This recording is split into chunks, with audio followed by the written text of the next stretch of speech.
నార్మల్గా కొన్ని సినిమాలు థియేటర్లో చూసినా ఓటీటీలో చూడకుండా ఉండలేరు. అలాంటి మూవీస్కి రిపీట్ ఆడియన్స్ ఉంటారు. అలాంటి సినిమాలు ఓటీటీలోకి ఎప్పుడొస్తాయో అని ప్రేక్షకులు ఎదురుచూస్తూ ఉంటారు. అలా ఈ వారం ఓటీటీలో రిలీజ్ కాబోతున్న 3 ఇంట్రెస్టింగ్ సినిమాల గురించి మాట్లాడుకుందాం. ఇలాంటి మూవీ అప్డేట్స్ మిస్ అవ్వకూడదు అంటే మన ఛానల్ను ఇప్పుడే సబ్స్క్రైబ్ చేసుకోండి. Let's dive into the video. ముందుగా మనం చెప్పుకోవాల్సిన మూవీ నేచురల్ స్టార్ నాని హీరోగా వచ్చిన hit 3 the third case. Sailesh Kollu direction లో వచ్చిన ఈ సినిమాలో నాని సరసన శ్రీనిధి శెట్టి హీరోయిన్ గా చేసింది. హిట్ ఫ్రాంచైజీలో వచ్చిన 3వ సినిమా ఇది. ఈ సినిమా హిట్ ఫ్రాంచైజీలోనే చాలా డిఫరెంట్ మూవీగా నిలిచింది. ఒక రకంగా చెప్పాలంటే సిల్వర్ స్క్రీన్ పై రక్తం ఏరులై పారిందనే చెప్పాలి.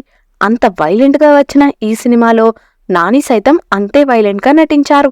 ఈ సినిమాలో నాని ఇమేజ్ కి భిన్నంగా ఉందని కొంతమంది విమర్శకుల ప్రశంసలు వచ్చినా ఆర్టిఫిషియల్ వైలెన్స్ అని కామెంట్స్ కూడా వచ్చాయి. ఈ సినిమా నాని కెరీర్ లోనే మంచి ఓపెనింగ్ రాబట్టుకోవడంతో పాటు సెంచరీ కొట్టేసిన ఈ సినిమా ఇప్పుడు ఓటీటీలో స్ట్రీమింగ్ కు వచ్చేస్తోంది. ఈ సినిమా మే 29 నుండి ప్రముఖ ఓటీటీ ప్లాట్ఫామ్ నెట్ఫ్లిక్స్ లో స్ట్రీమ్ కాబోతోంది. మరి ఓటీటీలో ఈ సినిమాకు ఇంకెంత ఆదరణ వస్తుందో చూడాలి. ఇక తర్వాత మలయాళ సూపర్ స్టార్ మోహన్ లాల్, శోభన జంటగా నటించిన చిత్రం తుడరుం క్రైమ్ థ్రిల్లర్ గా తెరకెక్కిన ఈ సినిమా మలయాళంతో పాటు తెలుగు, తమిళ్, కన్నడ, హిందీ భాషల్లో రిలీజ్ అయి అనూహ్యంగా చాలా పెద్ద విజయం సాధించింది. తెలుగులో చాలా చోట్ల మంచి టాక్ వచ్చినా ప్రమోషన్స్ లేకపోవడంతో అంతగా రీచ్ కాలేకపోయింది. కానీ ఈ సినిమాతో మలయాళంలో చాలా రికార్డ్స్ బద్దలయ్యాయనే చెప్పొచ్చు. ఈ సినిమా మలయాళంలో కొన్ని థియేటర్స్ లో ఇంకా ఆడుతుండడంతో పాటు కలెక్షన్స్ తో కాసుల వర్షం కురిపిస్తుంది. ఈ సినిమా సాధారణంగా మొదలైన మధ్యలో దృశ్యం రేంజ్ లో ట్విస్టులు, టర్న్లు తీసుకుని థ్రిల్లింగ్ గా ఉంటుంది. మరి ఈ సినిమా థియేటర్లో మిస్ అయిన వాళ్ళు ఓటీటీలో ఖచ్చితంగా చూడండి. మే 30న జియో హాట్స్టార్ లో స్ట్రీమింగ్ అవుతుంది. తర్వాత భారీ అంచనాల మధ్య వచ్చిన చిత్రం రెట్రో.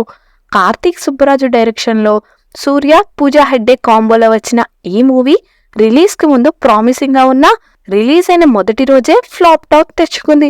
అటు కాలీవుడ్ లో సైతం అదే టాక్ తో ఉండడంతో యునానిమస్ డిజాస్టర్ గా డిక్లేర్ చేసేశారు. మరి ఈ సినిమా ఓటీటీలోకి వచ్చాక ఎలాంటి రెస్పాన్స్ వస్తుందో చూడాలి. ఈ సినిమా మే 31న ప్రముఖ ఓటీటీ ప్లాట్ఫామ్ నెట్ఫ్లిక్స్ లో స్ట్రీమింగ్ అవుతుంది. మొత్తంగా ఈ 3 సినిమాల కోసం ఆడియన్స్ ఎదురు చూస్తున్నారు. వీటిలో ఏ సినిమాకు ఓటీటీలో ఎక్కువ రెస్పాన్స్ వస్తుందో చూడాలి. మరి మీరు ఏ సినిమా కోసం వెయిట్ చేస్తున్నారో మీ అభిప్రాయాలను కామెంట్స్ రూపంలో మాకు తెలియజేయండి. మరిన్ని మూవీ రిలేటెడ్ కంటెంట్ కోసం మా ఛానల్ను సబ్స్క్రైబ్ చేసుకోండి. Thanks for watching.